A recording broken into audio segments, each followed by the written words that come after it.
রাসূলুল্লাহ সাল্লাল্লাহু আলাইহি ওয়াসাল্লামের কাছে কেউ গেছে জাদু দেখার জন্য, কেউ কবিতা শোনার জন্য। জবান খুলে বলেন তো, আমার আপনার নবী কি কবি নাকি? আমার আপনার নবী কি জাদুকর?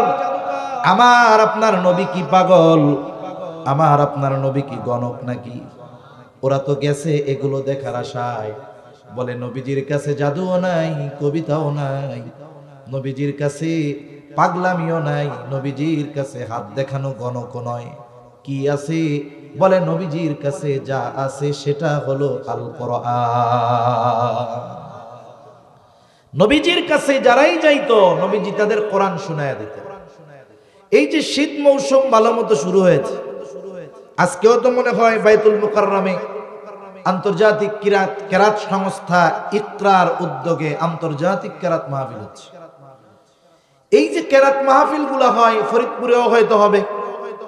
মানুষেরা পৃথিবীর বিভিন্ন দেশ থেকে আগত কারি সাহেবানদের জবানে তিলাওয়াত শ্রবণ করার জন্য জড়ো হন ওইখানে। কারা যায়? সবাই আলেম যায় তা না, একেবারে কোরআন শরীফ পড়তে পারে না, কোরআন শরীফ দেইখা পড়তেও পারে না, বোঝা তো বহুদূর, তিলাওয়াত শুদ্ধভাবে করা তো বহুদূর, অর্থ বোঝা তো বহুদূর, পড়তেই পারে না। ওই রকম লোকও যায় কি যায় না? অনেক সময় অনেকে অভিযোগ করে, হুজুর কি হইছে? কই হুজুর এই পৃথিবীর বিভিন্ন দেশ থেকে কারি আসে, হুজুর এদের মুখে দাড়ি নাই। কি কয়? দাড়ি নাই। বাংলাদেশের মানুষ দাড়ি না থাকলেও দাড়ির প্রতি তাদের একটা সিম্পেথি আছে। মনে করেন আপনাদের মসজিদের মুসল্লি কয়েকজন আছে, দাড়ি গজাইতেই দেয় না, সকালে এক শেপ বিকালে আর এক শেপ, আছে না এরকম? ওই লোকটা নামাজে গেছে, যায় যদি দেখে ইমামের যায় নামাজে মাশাল্লাহ ওনার মতো দাড়ি চাচা একজন নামাজ পড়বে ওনার পিছনে, দেখেন নিজের দাড়ি নাই ঠিক, কিন্তু ইমাম দাড়িবিহীন, অসম্ভব। তার মানে দাড়ির প্রতি আলাদা একটা সম্মান মোহাব্বত এদেশের মানুষের আছে। তারপরে এই কথাও কয় যে হুজুর দাড়ি নাই তাতে কি, তিলাওয়াত যা করে হুজুর মনে হয় কলিজাটা ছিঁড়ে নিয়ে গেল। কারি সাহেব যখন তিলাওয়াত করে কানে হাত দিয়া, দেখছেন না কিরকম?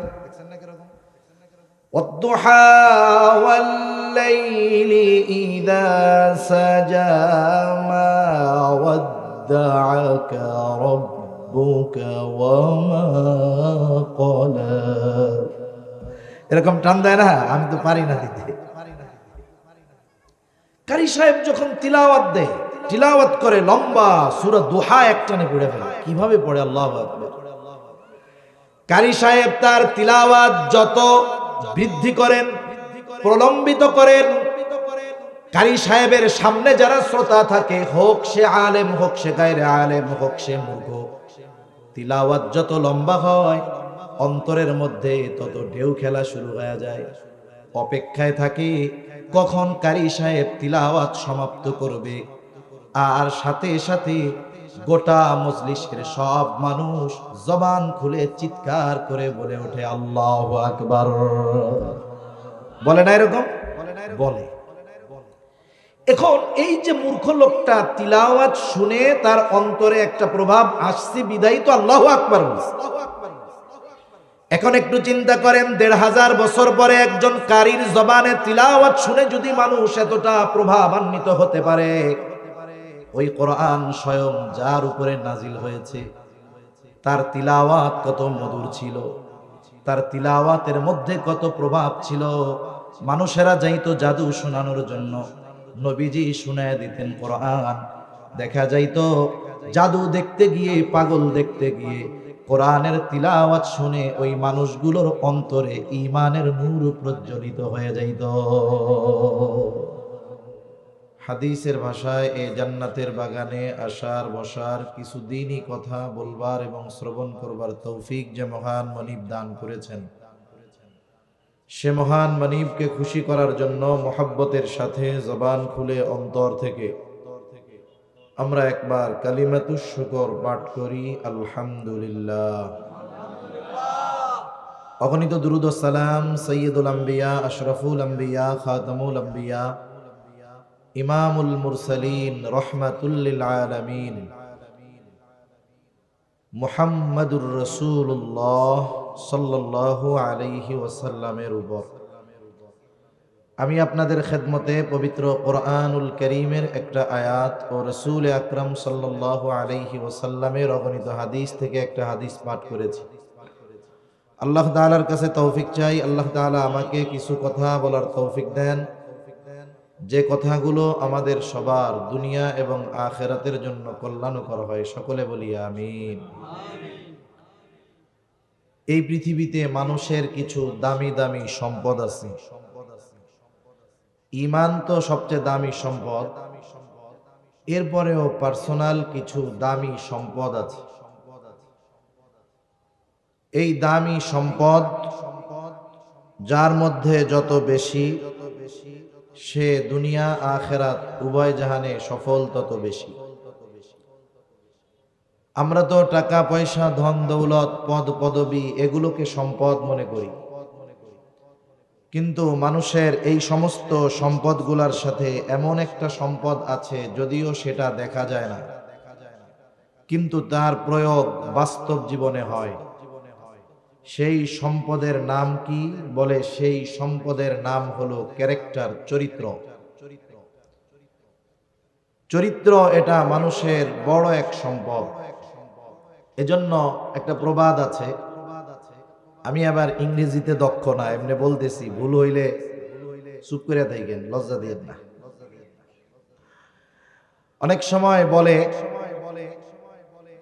Money is lost, nothing is lost, health is lost, something is lost, but character is lost, everything is lost. তাহলে বোঝা গেল, সম্পদ যদি বিনষ্ট হয়ে যায় কোনো ক্ষতি নেই, সম্পদ আবার উপার্জন করা যাবে। কিন্তু স্বাস্থ্য যদি বিনষ্ট হয়ে যায়, তাহলে সম্পদ উপার্জন করাও সম্ভব না। এজন্য স্বাস্থ্যের ক্ষতি এটা আসলেও ক্ষতি, কিন্তু চরিত্রের ক্ষতি, ক্যারেক্টার যদি নষ্ট হয়ে যায়, এর চাইতে বড় ক্ষতি আর কিছুই হতে পারে? সব কিছুই তার শেষ। একটা মানুষ, স্ট্রাকচার তার মানুষের, আকৃতি তার মানুষের, কিন্তু পরিপূর্ণভাবে যতক্ষণ সে চারিত্রিক সৌন্দর্য অর্জন না করতে পারবে, সে যদিও দেখতে মানুষের মতো মনে হবে, কিন্তু বাস্তবে সে মনুষ্যত্ব অর্জন করে প্রকৃত মানুষ হতে পারে নাই। এজন্য চেহারা সুন্দরের চাইতে আমাদের চারিত্রিক সৌন্দর্যের প্রতি গুরুত্ব বেশি দেওয়ার দরকার। আর রিয়েল লাইফ, বাস্তব জীবনে আপনার চামড়ার সৌন্দর্যের চাইতে চারিত্রিক সৌন্দর্যের দাম কিন্তু বেশি হয়। যেমন যুবকদের মাহফিল, আজকে আলোচকও মোটামুটি যুবকদের, আমি কিন্তু বুড়াদের ওয়াইজ, যদিও যুবক মানুষ, কিন্তু আমার ওয়াজ যুবকদের চাইতে বুড়ারা শুনে বেশি। তা যুবকদের আজকে এই আয়োজনে যিনি প্রধান আলোচক, আবরারুল হক আসিফ সাহেব, আবরারুল হক আসিফ সাহেব, উনি এই বিষয়গুলো আরো সুন্দর করে বলেন, আলোচনা। যুবকেরা তার কথায় উৎসাহিত হয় যে দেখেন, রিয়েল লাইফ, বাস্তব জীবনে চামড়ার সৌন্দর্যের চাইতে চারিত্রিক সৌন্দর্যের দাম এবং মূল্য বেশি। একজন যুবক যখন বিবাহ করে, এখনকার সময়ে আগে সবচাইতে সে প্রাধান্য দেয় মেয়েটা দেখতে কেমন। ঘটক আইসা আগে বলে পরীর মতো, আগে কি বলে? পরীর মতো সুন্দর, এরপরে সে আকৃষ্ট হয়। কিন্তু বাস্তবতা হলো, চেহারা যত সুন্দর হোক না কেন, এটাকে দেখে যখন সে বিবাহ করে, বাকি বিষয়গুলো জাস্টিফাই করে না।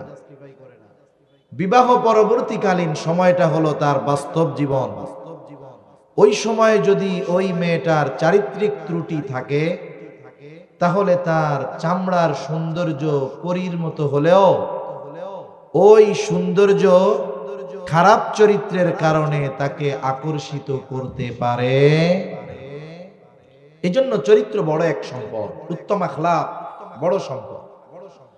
আবু হুরায়রা রাদিয়াল্লাহু তাআলা আনহু রাসূল আকরাম সাল্লাল্লাহু আলাইহি ওয়াসাল্লামকে জিজ্ঞাসা করা হচ্ছে, আবু হুরায়রা রাদিয়াল্লাহু তাআলা আনহু থেকে বর্ণিত হাদিস।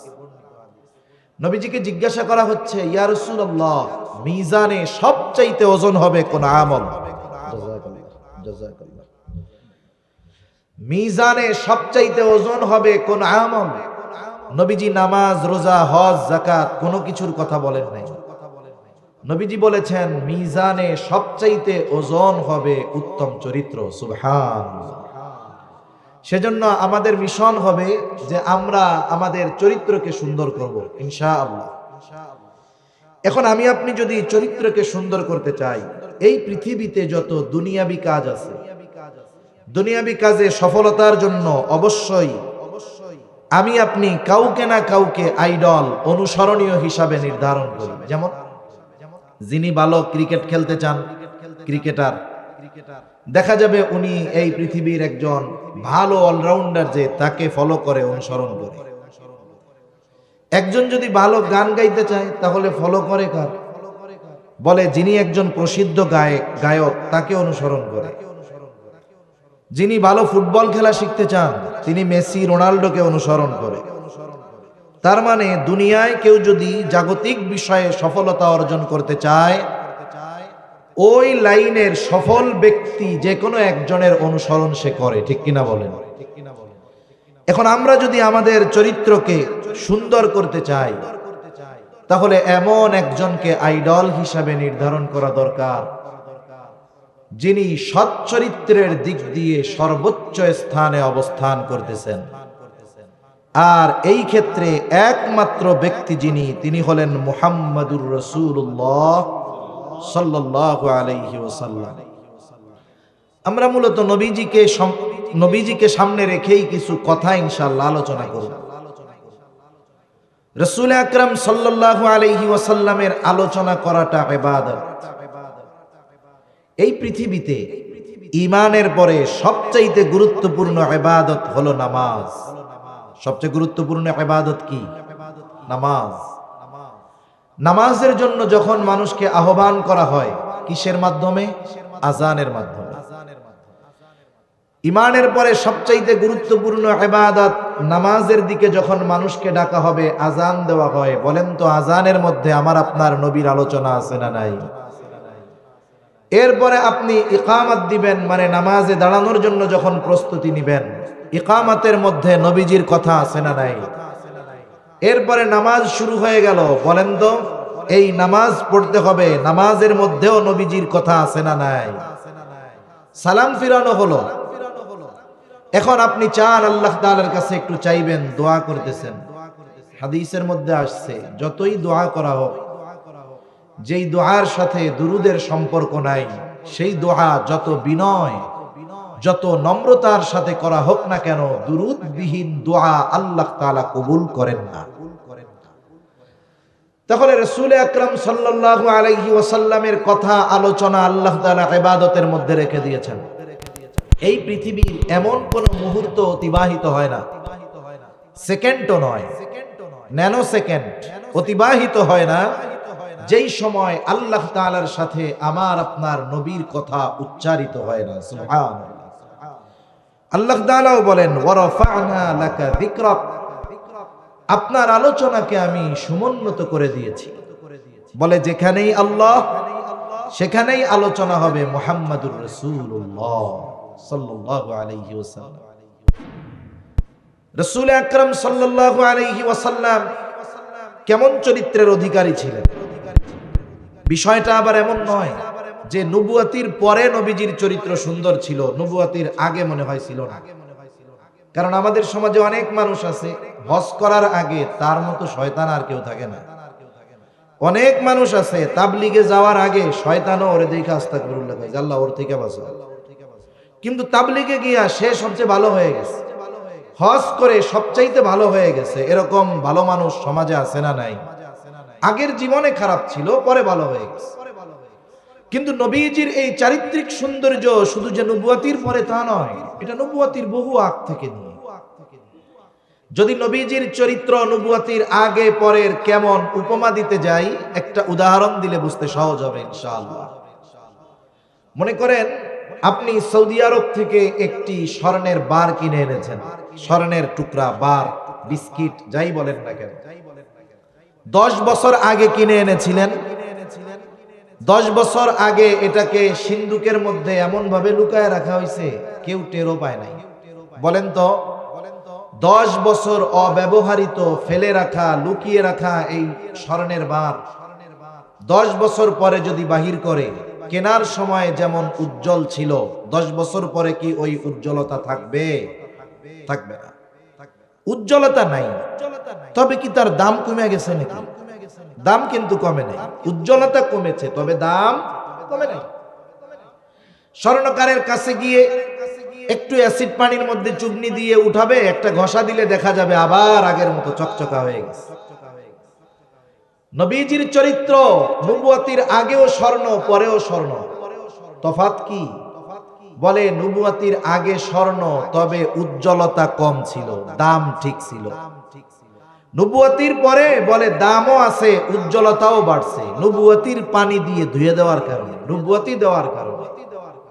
তার মানে নবুয়তির আগে আমার আপনার নবীর চরিত্রে মুগ্ধ ছিল মক্কাবাসী, আর নবুয়তির পরে আমার আপনার নবীজির চরিত্রে মুগ্ধ হয়েছে গোটা বিশ্ববাসী। রাসূলুল্লাহ সাল্লাল্লাহু আলাইহি ওয়াসাল্লামের চারিত্রিক সত্যায়ন আল্লাহ তাআলা কোরআনে করেছেন। আপনি আমি যদি আমার আপনার কোন সরকারি কাজে চারিত্রিক সত্যায়ন পত্রের দরকার হয়, অনেক সময় এমন ব্যক্তির কাছ থেকে আপনার এলাকার সবচাইতে বড় বুজুর্গের চারিত্রিক সার্টিফিকেট আনতে হয়। এমন ব্যক্তির কাছ থেকে দেখা যাবে সে গম চুরিতে সেঞ্চুরি করছে, তার নিজের চরিত্র ঠিক নাই, কিন্তু সে আপনার এলাকার সবচাইতে ভালো মানুষের চরিত্রের সত্যায়ন করতেছে। আর আমার আপনার নবীজির চরিত্রের সত্যায়ন আল্লাহ তাআলা তো করেছেন, সাথে সাথে নবুয়তির কম পক্ষে 20 বছর আগে আল্লাহ তাআলা আমার আপনার নবীর চারিত্রিক সত্যায়ন মক্কাররাও করছে। সুবহানাল্লাহ। রাসূল সাল্লাল্লাহু আলাইহি ওয়াসাল্লামকে কারা নবুয়তির পরে বারবার তারা প্রচেষ্টা করেছে। আমাদের দেশে একটা মানুষকে যদি আরেক মানুষের থেকে দূরে সরাতে হয়, মনে করেন আপনারা একজনকে খুব মোহাব্বত করেন, ভালো মানুষ, তার পেছনে যুবক ভাইরা আছে, তাকে খুব মানে, তার কথায় দিনের উপরে চলে। এখন খারাপ মানুষ চিন্তা করতেছে যুবকদেরকে এই লোক থেকে দূরে সরানো দরকার। সবচাইতে বড় অস্ত্র হলো ওই ব্যক্তির চরিত্রের উপরে আঘাত করা। যদি তার চরিত্র সম্পর্কে কোনো দোষ বের করা যায়, দেখা যাবে তার কাছ থেকে মানুষেরা দূরে সরে যাবে। অথচ দেখেন কাফেররা নবীকে হত্যার অপচেষ্টা করেছে ঠিক, কিন্তু নবীজির চরিত্রের ব্যাপারে কখনো অপবাদ দেওয়ার দুঃসাহস মক্কার কাফেররা করতে পারে নাই। তারাই নবুয়তির কমপক্ষে 20 বছর আগে নবীজির উপাধি দিয়েছে আল আমিন, আস-সাদিক। রাসূলুল্লাহ সাল্লাল্লাহু আলাইহি ওয়াসাল্লাম নবুয়তির পরে গোপনে 3 বছর দাওয়াত দিয়েছেন। কয় বছর? জোরে বলেন, কয় বছর? 3 বছর। আল্লাহ তাআলা 3 বছর পরে নির্দেশ দিলেন এখন আর গোপনে দাওয়াত হবে না। আল্লাহ তাআলা বলেন ওয়া আনযির আশীরাতাকাল আকরাবিন। আল্লাহ রাব্বুল আলামিন নির্দেশ দিলেন আপনি আপনার নিকটস্থ যারা আছে, পরিবার পরিজন, আত্মীয় স্বজন, বন্ধু বান্ধব, তাদেরকে আপনি এবার দাওয়াত দেন। নবীজি সাল্লাল্লাহু আলাইহি ওয়াসাল্লাম নিজ গণ্ডির ভিতরে আল্লাহ তাআলার নির্দেশে আশেপাশের আত্মীয় স্বজনদেরকে দাওয়াত দেওয়া শুরু করলো। একসাথে সবার কাছে এই কথাগুলো কেমনে পৌঁছানো যায়? নবীজি উঠে গেলেন সাফা পাহাড়ে। সাফা পাহাড় হলো আবু কুবাইস পাহাড়ের একটা অংশ। আবু কুবাইস পাহাড়ের অন্যতম একটি বৈশিষ্ট্য ছিল মক্কার কাফেরদের কাছে, এই পাহাড়ে উঠে একজন মানুষ, হোক সে আরবি হোক সে অনারবি, হোক সে ধনী হোক বা গরিব, যে কোনো ব্যক্তি যদি বিপদে পড়ে মক্কাবাসীর কাছে সাহায্য চাইতো, দেখতো না ব্যক্তিকে, ওই পাহাড়ের আজমতে মানুষেরা ওই দুর্দশাগ্রস্ত ব্যক্তির সাহায্যের জন্য ছুটে চলে আসতো। ওই আবু কুবাইস পাহাড়ের একটা অংশ হলো সাফা পাহাড়। সাধারণ একজন মানুষ যদি সেখানে ডেকে মক্কাবাসীকে ডাকে তাহলে সবাই ছুটে আসে। আর আজকে ডাক দিয়েছে আল আমিন, দলে দলে সবাই এসে হাজির। আল আমিন, আমাদের ডাকছো কেন?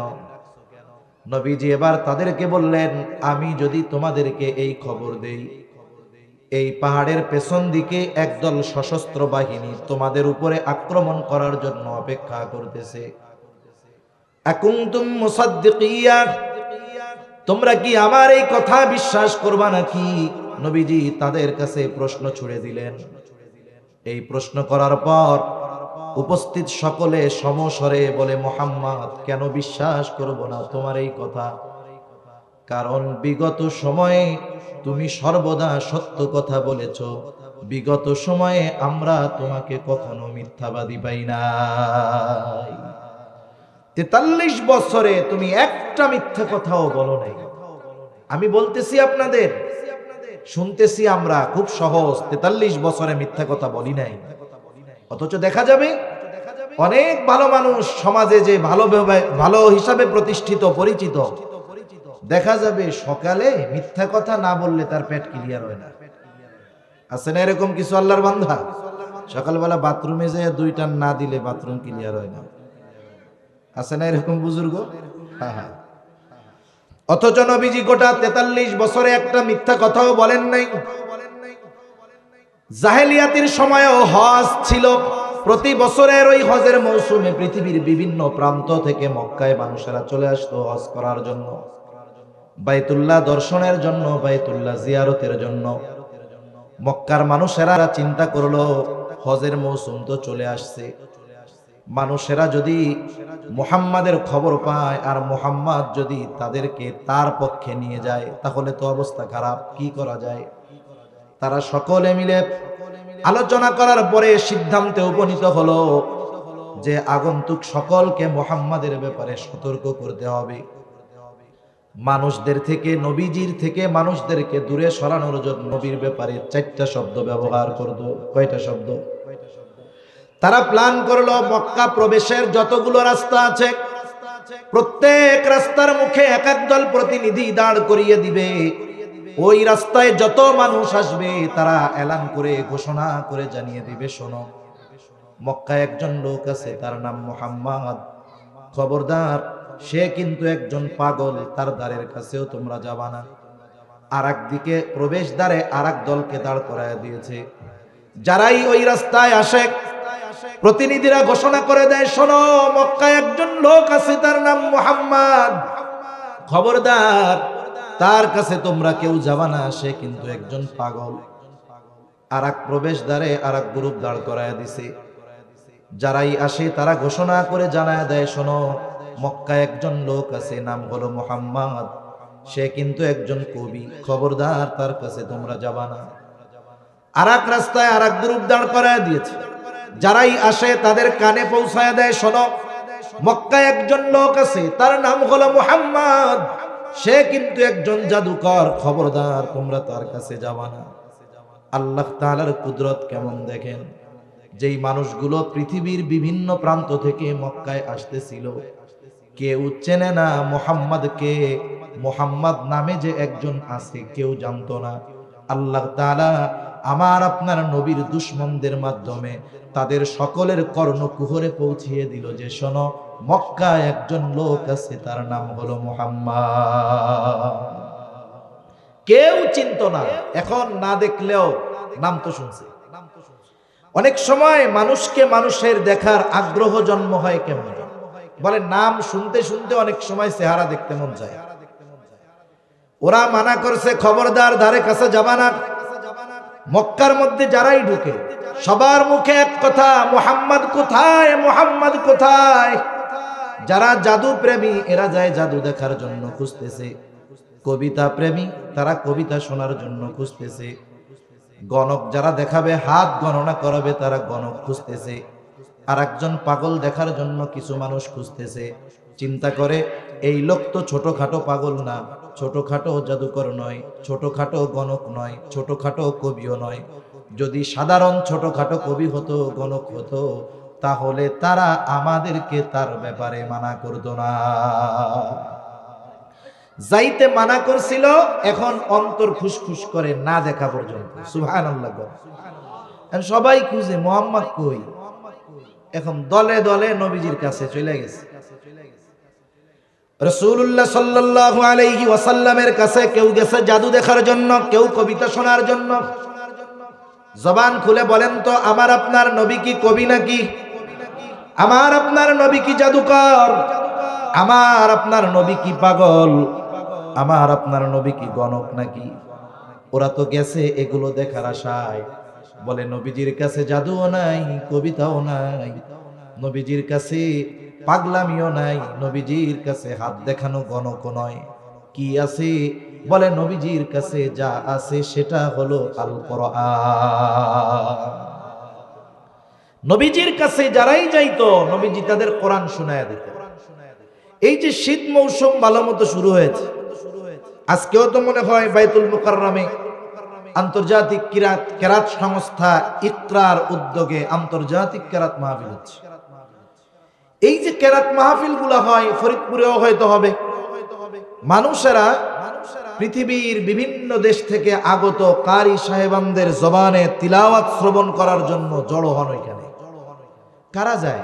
সবাই আলেম যায় তা না, একেবারে কোরআন শরীফ পড়তে পারে না, কোরআন শরীফ দেখা পড়তেও পারে না, বোঝা তো বহুদূর, তিলাওয়াত শুদ্ধভাবে করা তো বহুদূর, অর্থ বোঝা তো বহুদূর, পড়তেই পারে না। ওই রকম লোকও যায় কি যায় না? অনেক সময় অনেকে অভিযোগ করে, হুজুর কি হইছে? কই হুজুর এই পৃথিবীর বিভিন্ন দেশ থেকে কারি আসে, হুজুর এদের মুখে দাড়ি নাই। কি কয়? দাড়ি নাই। বাংলাদেশের মানুষ দাড়ি না থাকলেও দাড়ির প্রতি তাদের একটা সিম্পেথি আছে। মনে করেন আপনাদের মসজিদের মুসল্লি কয়েকজন আছে দাড়ি গজাইতেই দেয় না, সকালে এক শেপ বিকালে আর এক শেপ, আছে না এরকম? ওই লোকটা নামাজে গেছে, যায় যদি দেখে ইমামের যায় নামাজে মাশাল্লাহ ওনার মতো দাড়ি চাচা একজন নামাজ পড়বে ওনার পিছনে, দেখেন নিজের দাড়ি নাই ঠিক কিন্তু ইমাম দাড়িবিহীন, অসম্ভব। তার মানে দাড়ির প্রতি আলাদা একটা সম্মান মোহাব্বত এদেশের মানুষের আছে। তারপরে এই কথাও কয় যে হুজুর দাড়ি নাই তাতে কি, তিলাওয়াত যা করে হুজুর মনে হয় কলিজাটা ছিঁড়ে নিয়ে গেল। কারি সাহেব যখন তিলাওয়াত করে কানে হাত দিয়া, দেখছেন না কিরকম? ওয়াদ-দুহা ওয়াল-লাইলি ইযা সাজা মা ওয়াদ্দাআকা রাব্বুকা ওয়া মা ক্বালা, এরকম টান দেয় না? আমি তো পারি না দিতে। কারি সাহেব যখন তিলাওয়াত দেয়, তিলাওয়াত করে লম্বা সূরা দুহা একটানে পড়ে ফেলে। কিভাবে পড়ে? আল্লাহু আকবার। কারি সাহেব তার তিলাওয়াত যত বৃদ্ধি করেন, প্রলম্বিত করেন, কারি সাহেবের সামনে যারা শ্রোতা থাকে, হোক সে আলেম, হোক সে গায়রে আলেম, হোক সে মূর্খ, তিলাওয়াত যত লম্বা হয় অন্তরের মধ্যে তত ঢেউ খেলা শুরু হয়ে যায়। অপেক্ষায় থাকে কখন কারি সাহেব তিলাওয়াত সমাপ্ত করবে।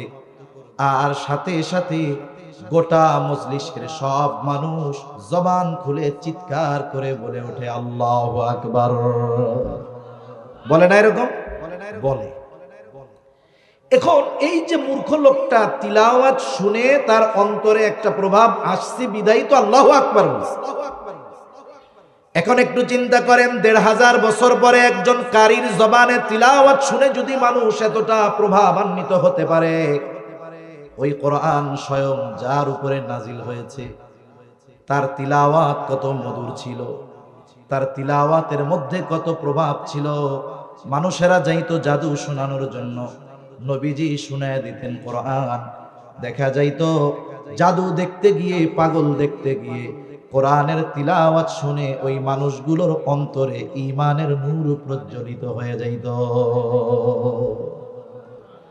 তাহলে আল্লাহ তাআলার সিস্টেম কত সুন্দর। ওরা চাইছে মুহাম্মাদের কাছে যেন কেউ না যায়। আল্লাহ বলেন ফেসবুক তো নাই, ওটা তো ১৫০০ বছর পরে আসবে, এর আগেই দেখ কি কাম করি। তোরা মুহাম্মদ থেকে এদেরকে দূরে সরাবি, আর আমি আল্লাহ তোদের সিস্টেমকে এমন কাজে লাগাবো যে মুহাম্মাদের নাম পৃথিবীর আনাচে কানাচে পৌঁছিয়ে যাবে। সুবহানাল্লাহ। অথচ অনেক সময় আফসোস হয়, যেই নবীর চারিত্রিক ব্যাপারে মক্কারা বারবার হত্যার চেষ্টা করেছে নবীজিকে, নবীজি সিজদায় গেছে, উটের নাড়ি ভুড়ি এনে নবীজির উপরে চাপিয়ে দিল যেন মারা যায়। নবীজিকে পেছন দিক থেকে কাপড় দিয়ে গলার মধ্যে পেঁচিয়ে ধরা হলো, যেন শ্বাসরুদ্ধ হয়ে মারা যায়। সব গোত্র থেকে এক একজন প্রতিনিধি নিযুক্ত করা হলো নবীজিকে হতাবে। এই মানুষগুলো নবীজিকে হতপ্রচেষ্টা বারবার করেছে, কিন্তু নবীর চারিত্রিক ব্যাপারে অপবাদ দেওয়ার দুঃসাহস করে নাই। অথচ আফসোস, ১৫০০ বছর পরে মুসলমানের ঘরে এমন সন্তান আমরা দেখতে পাই, এমন মানুষ আমরা দেখতে পাই যারা নবীজির চারিত্রিক ব্যাপারে অপবাদ দেওয়ার দুঃসাহস করে। তবে একটা জিনিস মনে রাখতে হবে আমাদের, এ তো আর আমি মৌলবী না যে আমার ব্যাপারে চারিত্রিক কোন ত্রুটির কথা যদি কেউ উত্থাপন করে, মানুষ যতই আমাকে ভালোবাসুক না কেন, আমার পরিচিত জন, এদের মধ্য থেকে কিছু মানুষ, আল্লাহর কসম, যার অন্তরে ন্যূনতম ঈমান আছে, সেও কখনো নবীজির এই চারিত্রিক ব্যাপারে যেই অপবাদ তারা দিবে, বিশ্বাস্ত বহুদূর কোন সংশয় নবীর চরিত্রের ব্যাপারে মুমিনের অন্তরে কাফেররা প্রবেশ করাতে পারবে না। বরং কি হবে, বরং নবীর ব্যাপারে যদি কেউ অপবাদ দেয়, এটা সহ্য করতে পারবে না, তার মনে হবে ওরে যদি পাইতাম জিহ্বার টান দিয়ে ছেড়ে ফেলতাম। ঠিক কিনা বলেন? কারণ রাসূল আকরাম সাল্লাল্লাহু আলাইহি ওয়াসাল্লাম ১৫০০ বছর আগে দুনিয়া থেকে চলে গেছেন, ঠিক, কিন্তু এমন উম্মত রেখে গিয়েছেন, হয়তো তাদের ঈমানি দুর্বলতা, নামাজ হয়তো পড়ে না, ঠিক আছে, পাপাচারে লিপ্ত হয়, ঠিক আছে, আল্লাহ চাইলে মাফ করে দিবে, কিন্তু দেখবেন নবীর ব্যাপারে যদি কেউ কিছু বলে, ওই বেনামাজি যুবক ৮০ বছরের বৃদ্ধ ঘরে বসে থাকে না, বরং জীবন দেওয়ার জন্য সামনের সারিতে গিয়ে দাঁড়িয়ে যায়। এই মুহাব্বত আল্লাহ তাআলা এই উম্মতের অন্তরে নবীর ব্যাপারে ঢেলে দিয়েছে। নবীজির ব্যাপারে বিভিন্ন ধরনের অপবাদ দেওয়ার চেষ্টা করে। এর মধ্যে একটা হলো, তারা বলতে চায় মুহাম্মাদের বয়স ২৫ বছর, খাদিজার বয়স হলো ৪০ বছর। খাদিজাকে মুহাম্মদ কেন বিবাহ করবে? বলে বিবাহ করছে সম্পদের লোভে। নাউজুবিল্লাহ বলেন। ইতিহাস থেকে সংক্ষেপে আপনাদের শুনাই। খাদিজাতুল কুবরা রাদিয়াল্লাহু তাআলা আনহা নবীজির সাথে বিবাহ হওয়ার আগে ২ জন স্বামীর ঘর করেছেন, ২ স্বামী ইন্তেকাল করেছে, এবং তার স্বামীদের ঘরে তার একাধিক সন্তান ছিল। খাদিজা এই ব্যাপারে দৃঢ় প্রতিজ্ঞাবদ্ধ হলেন যে তিনি আর বিবাহ শাদী করবেন না, বাকি জীবন এভাবে কাটিয়ে দিবেন। কিছু সম্পদ তিনি পেয়েছেন স্বামীদের থেকে, কিছু সম্পদ বাবার থেকে নিয়ে তিনি ব্যবসা শুরু করে দিলেন। তিনি একজন বিদুষী বুদ্ধিমতী নারী ছিলেন। ওই জাহেলিয়াতের সময়ও খাদিজার উপাধি ছিল তাহেরা, পুত পবিত্রা।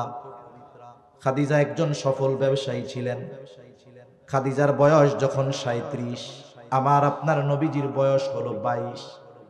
৩৭ বছর বয়সে খাদিজা চিন্তা করলেন তিনি তিনার ব্যবসার ইতিহাসে সবচাইতে বড় কাফেলা সিরিয়াতে পাঠাবেন। বিজনেস ছিল এক্সপোর্ট ইম্পোর্টের ব্যবসা। মক্কা থেকে সিরিয়ায় যেই পণ্যগুলোর চাহিদা, মক্কা থেকে সেগুলো নিয়ে সিরিয়ার বাজারে বিক্রয় করা দেন। আবার মক্কার বাজারে সিরিয়ার যেই পণ্যগুলোর চাহিদা, ওগুলো কিনে মক্কার বাজারে বিক্রয় করা দেন। খাদিজা এই কাফেলার দায়িত্ব দেওয়ার জন্য একজন বিশ্বস্ত মানুষ তালাশ করতেছে। পেরেশান যে এত বড় কাফেলার দায়িত্ব দেওয়া হবে, একজন বিশ্বস্ত মানুষ না হলে হয় নাকি? এই খবর আবু তালেবের কাছেও পৌঁছাইল। আবু তালেব, আমার আপনার নবীর বয়স তখন ২২, এসে বলে, ও মুহাম্মদ, খাদিজা একজন বিশ্বস্ত মানুষ তালাশ করতেছে, তুমি যাও, তুমি গিয়া খাদিজাকে বলো যে আমি আপনার এই কাফেলার দায়িত্ব নিতে যাই। ওই বছর মক্কায় একটু দুর্ভিক্ষ দেখা দিয়েছিল, মানুষ কষ্টে ছিল। আবু তালেবের এই কথায় আমার আপনার নবীজি বললেন, আমি নিজ থেকে খাদিজার কাছে দায়িত্ব চাইতে পারবো না। যদি আমাকে খাদিজা প্রস্তাব দেয় তাহলে আমি সেটা ভেবে দেখব, কারণ দায়িত্ব দেওয়া আর দায়িত্ব চেয়ে নেওয়া দুটো বিষয় এক নয়। সবাই দায়িত্ব পালন করতে পারে না। মনে করেন কথার কথা, যে কোনো একটা বিষয়ের দায়িত্ব আমি আপনাদের থেকে চেয়ে নিলাম যে আমার এই দায়িত্বটা দেন। এখন দায়িত্ব চেয়ে নেওয়ার পরে আমি যদি ওই দায়িত্ব পালনে ফেল করি, ব্যর্থ হই, তাহলে আপনারা আমার কি বলবেন? দূর মিয়া হুজুর, আপনি পড়াবেন নামাজ, মাঝে মধ্যে ওয়াজ করবেন, তা আপনার এই দায়িত্ব নিতে কইছে কেন? তিরস্কার করবেন কি করবেন না? কিন্তু যদি ওই দায়িত্বটা আপনি আমার উপরে চাপায়া দেন, আমি বলছি ভাই নিতে চাই না, কিন্তু আপনি কি করতেছেন? বারবার চাপায়া দিচ্ছেন। এখন যদি বিষয়টা এমন হয় যে দায়িত্ব আমার উপরে চাপিয়ে দেওয়া হয়েছে, আমি যদি এই দায়িত্ব পালনে ব্যর্থ হই, তাহলে আপনাদের কিছু বলা লাগবে না, আমি আগে উল্টা বড় গলায় বলবো, মিয়া দায়িত্ব দিছেন কেন? নিতে কি চাইছিলাম? কথা বুঝেন নাই মনে হয়, কথা বুঝতেছেন? তাহলে দায়িত্ব চেয়ে নেওয়া আর দায়িত্ব দেওয়া দুটো বিষয় এক নয়।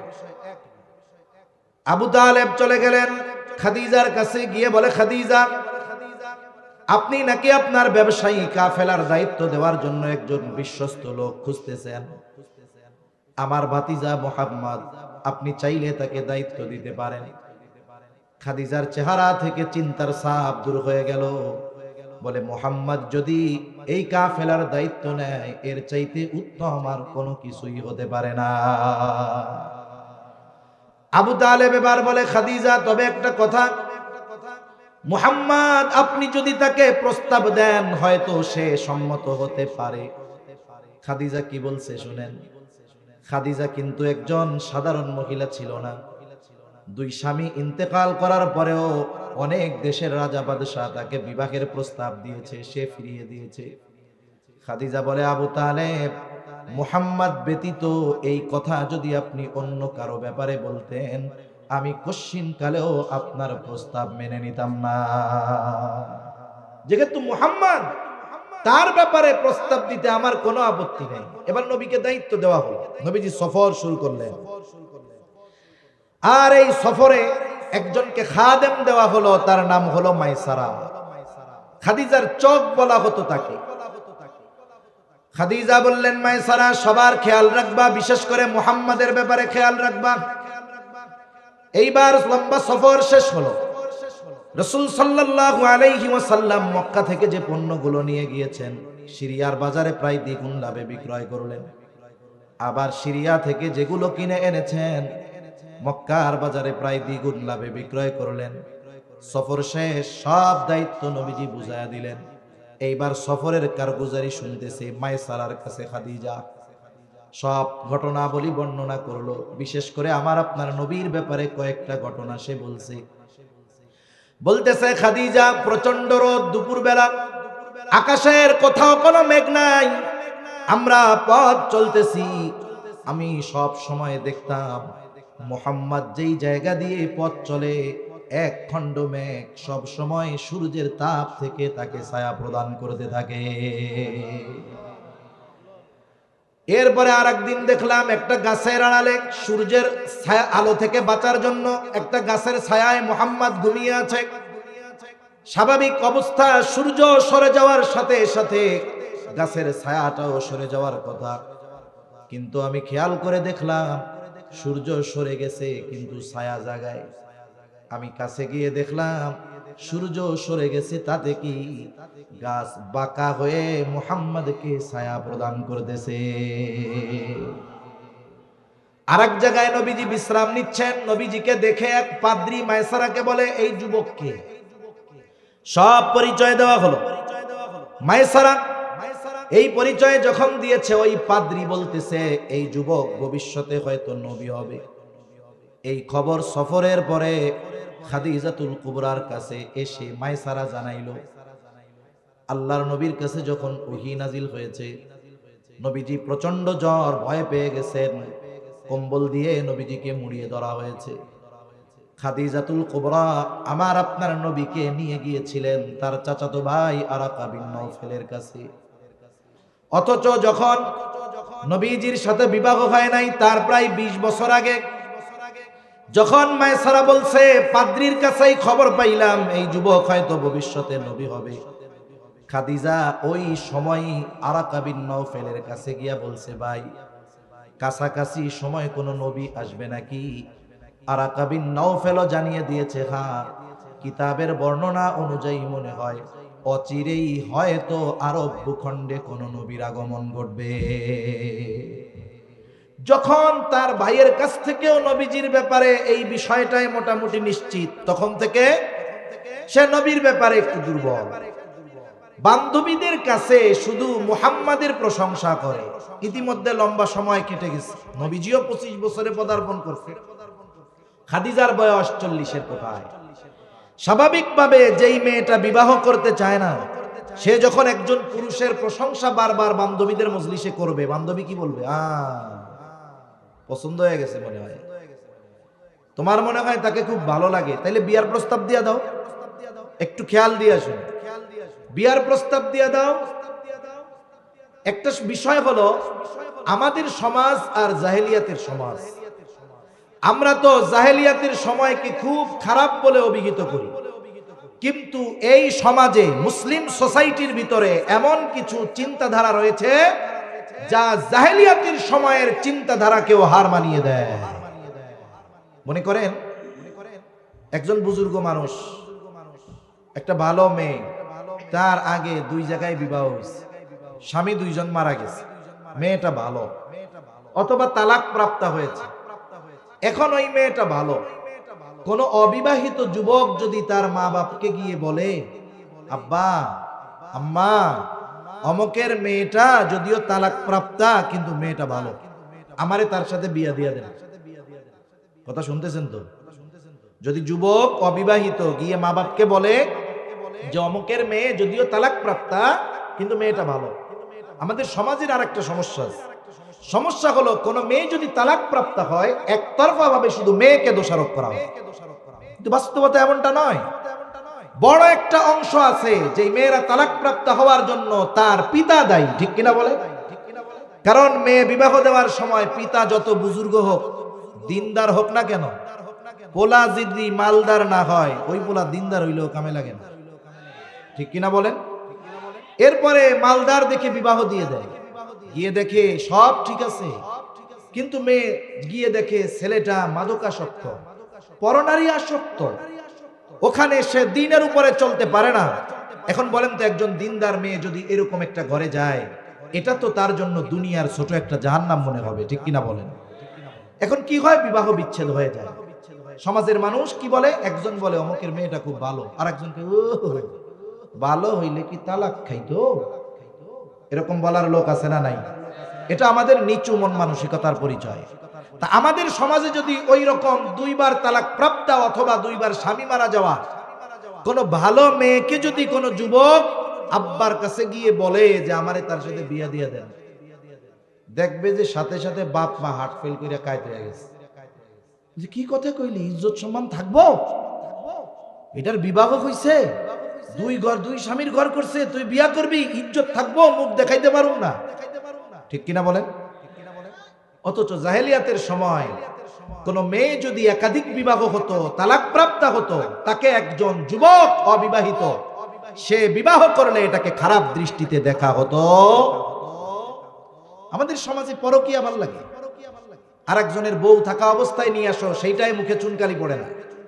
কিন্তু একজন তালাক প্রাপ্ত নারী কিন্তু চারিত্রিক দিক দিয়ে ভালো, তাকে যদি কেউ বিবাহ করতে চায়, সমাজের বাধার আগে সবচাইতে বড় বাধা হয় তার মা বাবা পরিবার। এরপরে যদি বয়সে বড় হয়, মেয়ের বয়স যদি বেশি হয়, বন্ধুরা কি বলবে? দোস্ত বিয়া তো করছস, বয়সে তোর চাইতে বড়, ভাবি কমু না দাদি কমু কত? আর যদি মেয়ের আগের পক্ষে কোনো সন্তান থাকে, হতে পারে স্বামী মারা গেছে, ছোট বাচ্চা সহ বিয়া করছে, ভালোই হয়েছে। আমরা দোকান থেকে 5 লিটার সোয়াবিন কিনা সাবান ফ্রি পাই, আর তুমি বিয়া কইরা পোলা ফ্রি পাইছো।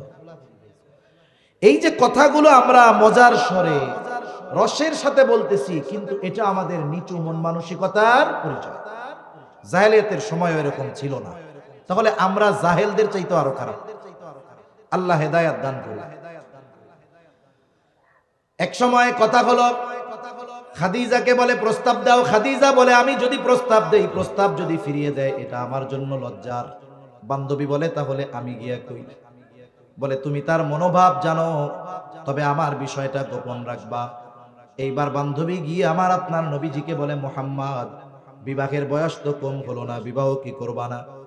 নবী তখন 25 বছর বয়স, আরো 2 বছর আগে সফর শেষ করে আসছে, হাতে টাকা পয়সা নাই। নবীজি বলেন, আমার তো টাকা পয়সা নাই, আমি বিবাহ কেমনে করব?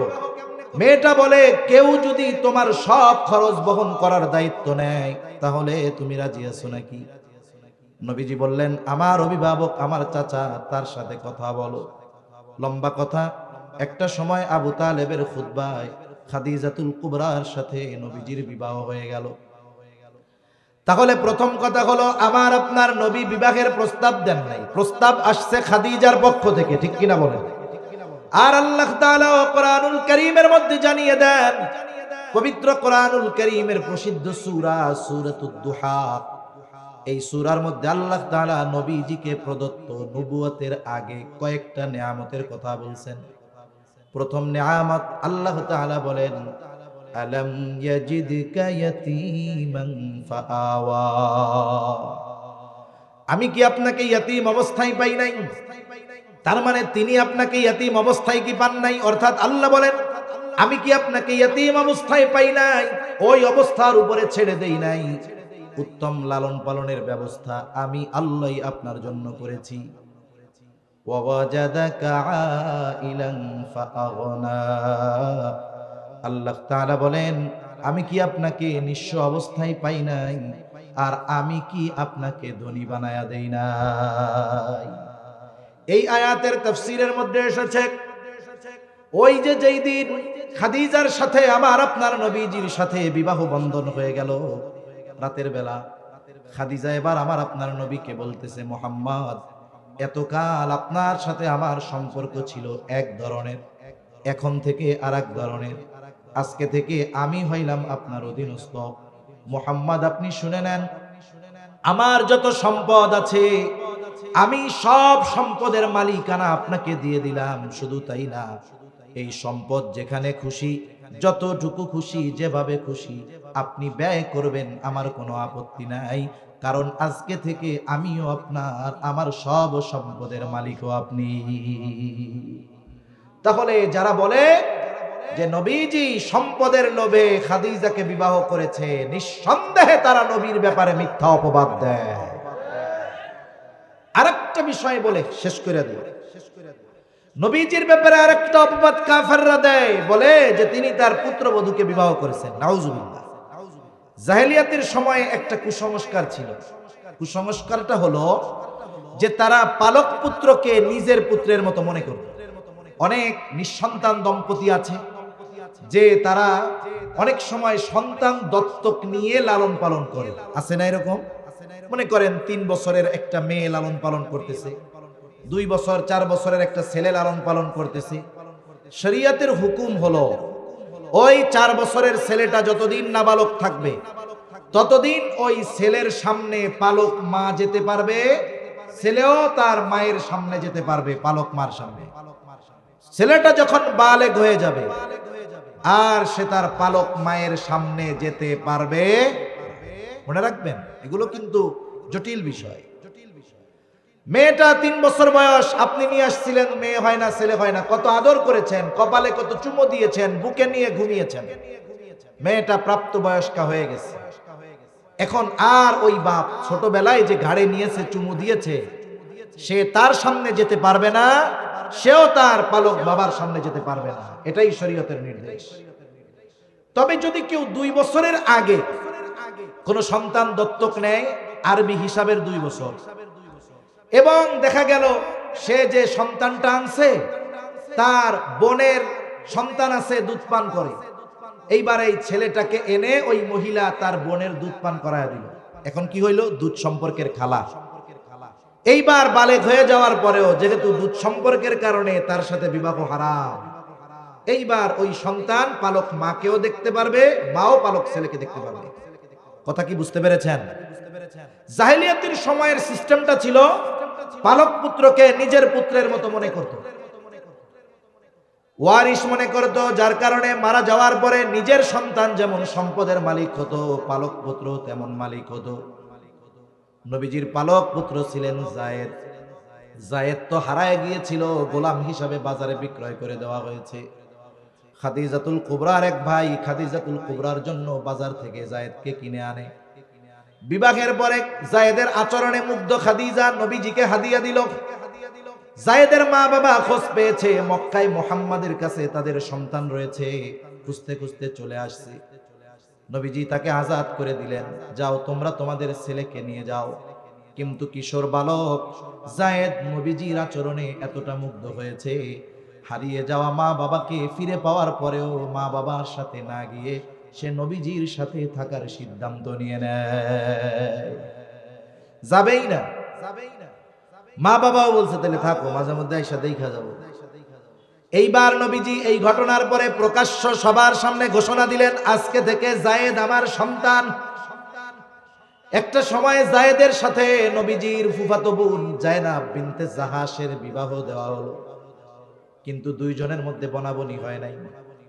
কারণ তিনি হলেন কুরাইশ বংশের নারী আর যায়েদ আগে গোলামি খেটেছে, দুইজনের মধ্যে বনাবনি হয় না। একটা সময় নবীজির কাছে এই কথাগুলো যায়েদ বলতে বলতে একটা সময় যায়নাব বিনতে জাহাসকে তালাক দিয়ে দিল।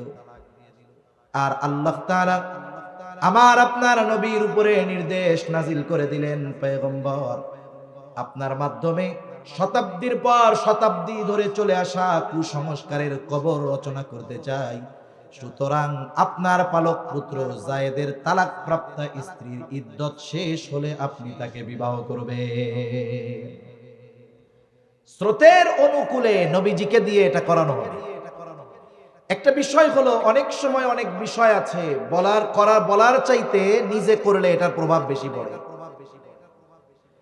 বলার চাইতে নিজে করলে বেশি পড়ে। একটা উপমা দেই তাহলে বুঝতে সহজ হবে। হুদাইবিয়ার সন্ধি যেই বছর হলো, মূলত ওই বছর মুসলমানেরা উমরা পালনের জন্য মক্কায় যাচ্ছিল। মক্কা থেকে মদিনা, মদিনা থেকে মক্কার রাস্তার 10 ভাগের 9 ভাগ অতিক্রম করে ফেলছে। অল্প কিছু রাস্তা আছে মক্কায় ঢুকবে। সবাই প্রস্তুত। কত বছর পর বাইতুল্লাহ দেখবে, পরিবার পরিজন আত্মীয় স্বজনের চেহারা দেখবে।